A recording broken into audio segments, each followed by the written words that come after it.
Primeiro Jornal, Tirol FM, com as primeiras informações do dia. Em nosso espaço de entrevista de hoje, falaremos sobre dados importantes para a região, sobre o Censo Agropecuário 2017. E para falar um pouco mais sobre esses números, recebemos o técnico da unidade de Lajeado do IBGE e também coordenador do Censo 2020, Paulo Hamester. Bom dia, Paulo. Bom dia a todos. Paulo, são vários aspectos que influenciam no meio rural e, consequentemente, nos resultados do censo. Recentemente, o Censo Agropecuário 2017 foi divulgado. Mas antes disso, quando havia sido o último levantamento? O último levantamento para o Censo Agropecuário foi em 2006. Então, até a coleta mais recente agora, se passaram 11 anos, né?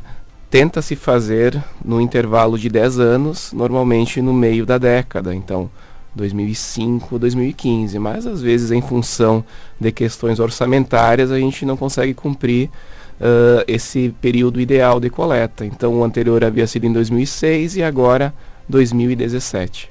Bom, de lá para cá, quais foram os principais pontos que nós podemos ressaltar? O número de propriedades realmente reduziu? Exato, o dado inicial que se extrai de um censo agropecuário é o número de estabelecimentos, né? A gente define como estabelecimentos agropecuários e não como propriedades rurais, né? Porque para se caracterizar então como estabelecimento agropecuário, a propriedade rural ela precisa ter uma atividade para fins comerciais, né? Seja de agricultura, pecuária, aquicultura ou silvicultura, né? Uma atividade para fins comerciais ou para subsistência. Então, diversas propriedades rurais situadas em área rural, mas que não têm essa característica de produção agropecuária, acabam não se caracterizando como estabelecimento, né? Por exemplo, um sítio de lazer, né? Mesmo que não um sítio, mas uma residência mesmo em área rural que não tem essa produção primária, não se caracteriza como estabelecimento agropecuário. Esse conceito já foi aplicado em 2006 e foi aplicado novamente agora em 2017. Então, o primeiro dado que a gente extrai é o número de estabelecimentos, e nesse período de 11 anos, aqui no Vale do Taquari, né, falando dos 36 municípios, a gente teve uma redução de 15% no número de estabelecimentos agropecuários. Tá? Em torno de 4 mil estabelecimentos a menos nesse período de 11 anos nos 36 municípios. Você explicava do que se trata o estabelecimento. Eu acho importante a gente fazer também um diferencial quanto à agricultura familiar. Como é que ela se enquadra nessa questão? Exato. A partir do questionário que é aplicado nos estabelecimentos, né, algumas características que são levantadas levam a que a gente caracterize esse estabelecimento como de agricultura familiar. Tá? Tem que ser um estabelecimento de pequeno porte, de até 4 módulos fiscais. O módulo fiscal ele é uma área em hectares que varia de município para município. Tá? Pelo menos metade da força de trabalho empregada nesse estabelecimento tem que ser familiar, tem que ser da família, tá? E a renda gerada nesse estabelecimento, a renda gerada ali pela família, ela tem que ser, pelo menos metade dela também originária da agricultura, ok?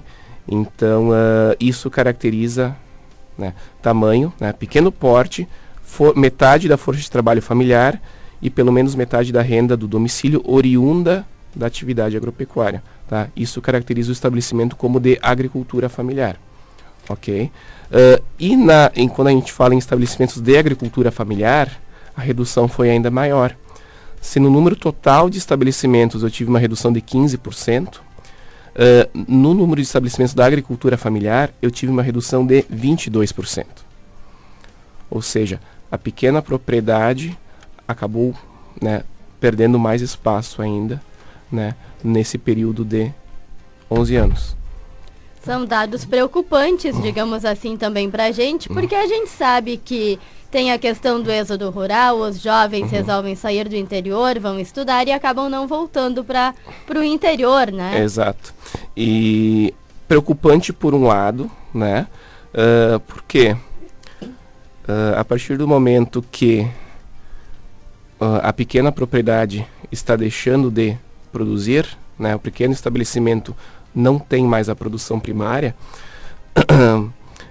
essa família, né, tem a questão do êxodo, né, tem a questão da não sucessão familiar, mas o estabelecimento não está mais empregando pessoas na atividade, seja o casal, sejam os filhos, né? Então essas pessoas não têm mais a sua atividade no âmbito da produção agropecuária.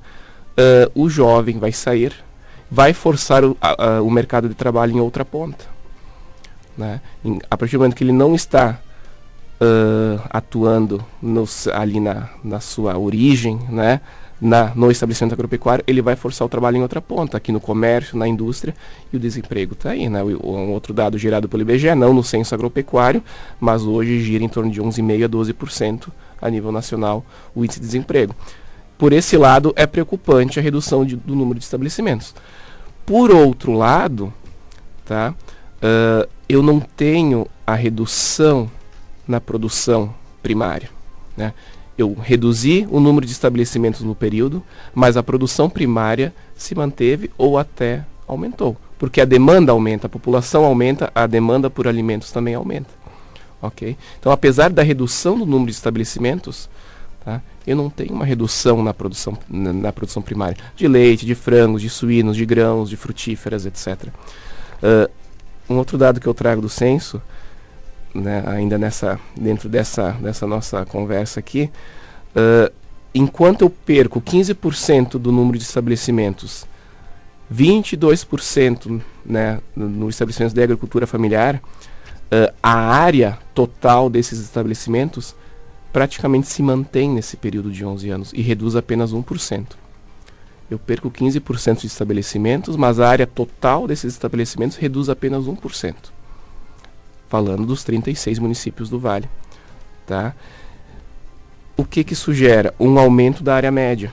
Se em 2006 a área média do estabelecimento era 13,5 hectares aqui no Vale do Taquari, em 2017 essa área média de 13,5 sobe para 15,8 hectares. Tá? Perco estabelecimentos, mas a área praticamente se mantém, ou seja, a área média aumenta. Que análise que a gente faz? O médio e grande produtor está compensando aquilo que deixou de ser produzido pelo pequeno produtor. Né? De certa forma, os números vão se equivalendo, uma vez que, por mais que um pare ou reduza, o outro aumenta. Exatamente, né? Então, repetindo, preocupante a redução de estabelecimentos, porque eu deixo de empregar pessoas na pequena propriedade, né? Essas pessoas vão forçar o mercado de trabalho na outra ponta, no comércio, na indústria e nos serviços, porém a produção primária não reduziu, né? Não reduz, tá? Até quando eu vou ter esse cenário? Eu não sei, né? Teremos novos censos aí pela frente, né? O que também a gente pode destacar, o jovem sai do estabelecimento, né? O que acontece? 2006, 19% dos estabelecimentos aqui da região eram geridos, né, por pessoas de 65 anos ou mais de idade. 19% em 2006. 2017, 30%. Eu saio de 19% para 30% em 11 anos de estabelecimentos geridos por pessoas de 65 anos ou mais de idade, né? Isso comprova essa questão da não sucessão na propriedade rural, no estabelecimento agropecuário, né? Que o jovem não está dando seguimento à atividade, né, dos seus pais, dos seus familiares. Por isso a gente vê hoje também uma ação muito forte das cooperativas, incentivando e criando programas de sucessão familiar. Com certeza, a gente vê muito isso também, né? A nível nacional, eu perco, né, a gente registrou então no censo a diminuição de 1.500.000 postos de trabalho na agricultura, nesse período de 11 anos. Tem a questão da mecanização, né, também, que acaba levando a isso. Então, onde antes eu empregava, tem um exemplo da cana-de-açúcar no estado de São Paulo, não faz muito tempo, em que as queimadas foram proibidas, né? Havia uma técnica de queimar a plantação para que depois a colheita fosse manual, né? Isso não é mais permitido, tá? Então, onde antes 100 pessoas faziam o trabalho, esse trabalho hoje é feito por uma máquina, tá? Exemplo da cana-de-açúcar em São Paulo. Aqui na região, nesse período de 11 anos, eu tive um incremento de 69% no número de tratores. Tá? Onde, em 2006, um pouco mais de 5.000 estabelecimentos, tá? Antes eu não falei o número de estabelecimentos, o total de estabelecimentos em 2006 era quase 27.000, tá? Então, desses quase 27.000, um pouco mais de 5.000 tinham trator em 2006. 2017 o número de estabelecimentos cai, tá? De 27 para quase 23.000. Porém, o número de tratores aumenta. Então, nesses quase 23.000 estabelecimentos aqui no Vale em 2017, mais de 8.000 tinham trator, tá? Então, isso representa um aumento de 56% no número de estabelecimentos que passaram a ter trator nesse período. Então aí vem essa questão da mecanização também, que ocorre a nível nacional e também aqui na região, né? O investimento nas propriedades. Outro ponto a ser destacado, Paulo, e muito em debate hoje em dia, né? A questão dos defensivos agrícolas, que tiveram um aumento de uso. Exatamente. É sempre um assunto muito polêmico, né?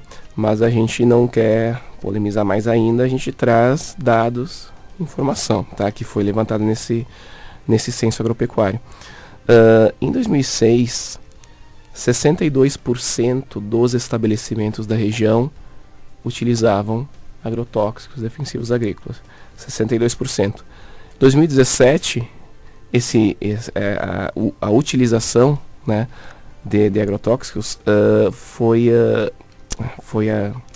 apresentada em 76% dos estabelecimentos. Tá? Então eu pulo de 62% dos estabelecimentos com o uso de agrotóxico em 2006 para 76% em 2017. Tá?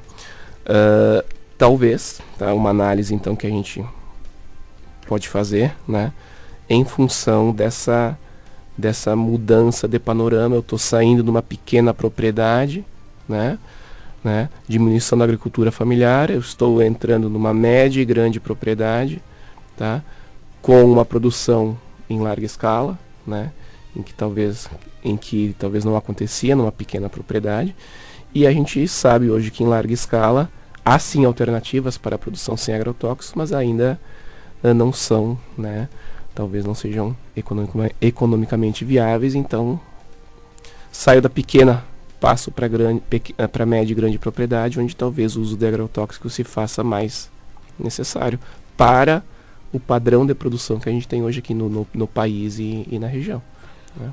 A busca por orgânicos começou recentemente, então provavelmente esses dados vão entrar num futuro censo. A gente sabe que lá em 2006, essa questão de orgânicos e defensivos agrícolas não era tão presente na comunidade. Exato.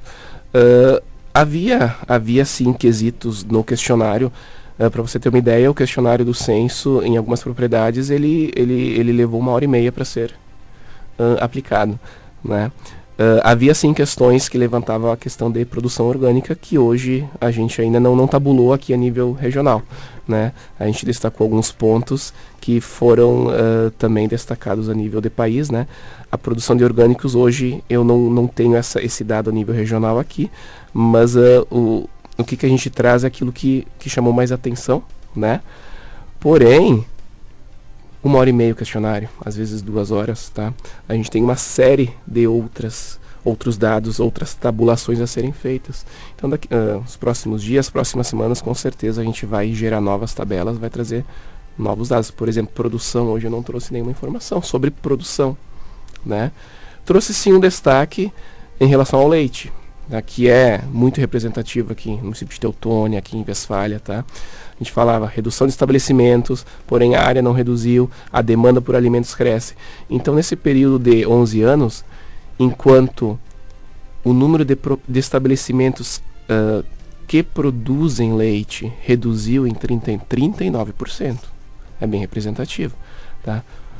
39% dos estabelecimentos que produziam leite em 2006 deixaram de produzir leite até o Censo Agropecuário 2017. Porém, a produção de leite na região aumentou em quase 60% nesse período. Tá? É o único dado de produção que eu trago hoje apenas para que também que chamou bastante atenção. Né?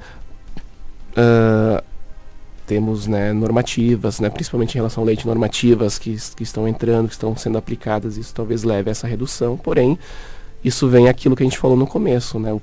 O médio e grande produtor está abraçando aquilo que deixou de ser produzido pelo pequeno. Diminui também o número de propriedades que produzem leite, mas aumenta a produção. Como você disse, em breve teremos novos dados. A pesquisa é longa, também leva tempo do pessoal para poder organizar todos esses dados, né? Paulo, mais alguma consideração acerca desse censo de 2017? Foi uma atividade que acabou entrando um pouco no ano de 2018, né? Ela iniciou em outubro de 2017, a gente concluiu ela meados de fevereiro, né? Em relação a dados, hoje é isso que eu trago, né? Mas a gente aproveita já para agradecer a colaboração dos agricultores, né? Das empresas que nos receberam muito bem, de uma maneira geral aqui na região, né? E tiveram paciência para responder o questionário por uma hora e meia, uma hora, às vezes 2 horas, né? Recebendo ali muito bem o recenseador, né? Falando ainda nessa recepção, vamos alertar o nosso ouvinte que em breve teremos mais um censo. O IBGE está se organizando, você é o coordenador do Censo Demográfico 2020. Exatamente, a gente sai agora de um censo agropecuário, né?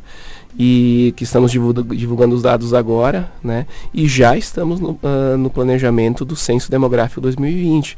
Esse sim foi realizado em 2010 e agora 2020 está sendo realizado dentro da expectativa de período, né? Sempre no fechamento de década, 2000, 2010, 2020, tá? E qual a diferença do demográfico para o agropecuário? O agropecuário visita os estabelecimentos agropecuários, ok, né? Seja em área urbana ou área rural. O demográfico visita os domicílios, tá? Então a gente amplia esse universo do censo agropecuário de 22 mil visitas aqui na região, 23 mil estabelecimentos recenseados, para mais de 100 mil domicílios, tá? Aqui na região. Então, envolve um número muito maior de pessoas, né, de recenseadores, tá? E todos os domicílios deverão ser visitados. Então, o produtor rural que respondeu o censo agropecuário vai ser visitado novamente para responder o censo demográfico, né? Ele vai ter aí, num período de 2 a 3 anos, 2 visitas do recenseador do IBGE. Censo agropecuário e agora censo demográfico. E o principal dado que é extraído de um censo demográfico é o número de habitantes, né? O número de habitantes que desde 2010 o IBGE vem estimando. O IBGE faz a estimativa populacional. Teutônia com, agora em 2019, uma estimativa de um pouco mais de 33 mil habitantes. Tá? 36 municípios no Vale. Teutônia é o segundo município com maior crescimento populacional desde o censo 2010. Percentualmente, né? Claro que Lajeado tem um número muito maior, um número bruto muito maior, né? Cresce muito mais em número de pessoas, mas proporcionalmente, né, percentualmente, Teutônia tem o segundo maior crescimento dentre os 36 municípios do Vale do Taquari. Sai de 27 mil habitantes lá em 2010 para uma estimativa de mais de 33 mil agora, que vai se concretizar ou não no levantamento do próximo ano, né, do censo demográfico. Para esse levantamento, várias pessoas serão contratadas temporariamente, o processo seletivo já iniciou?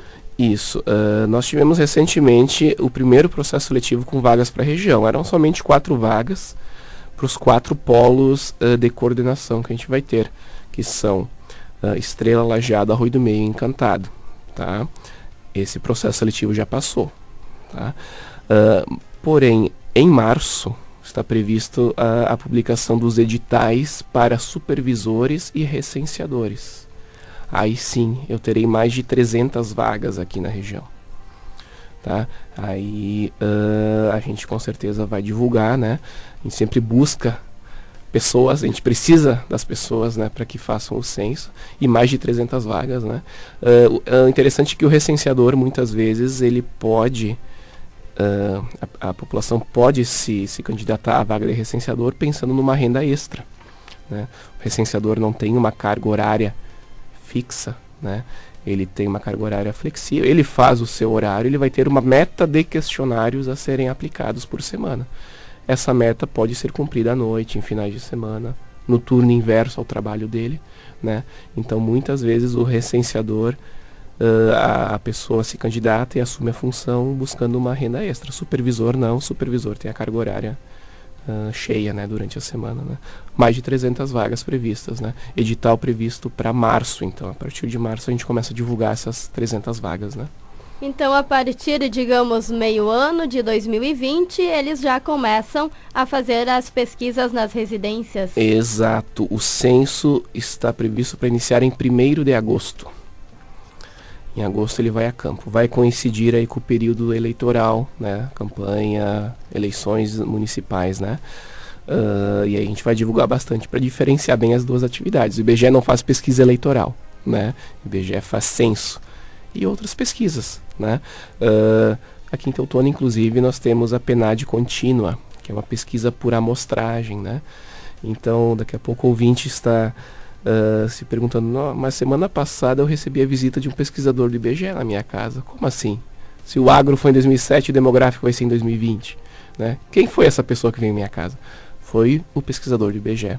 Né? A gente tem a PNAD, Pesquisa Nacional por Amostra de Domicílios, pesquisa por amostragem, em que alguns domicílios, inclusive de Teutônia, participam. Tá?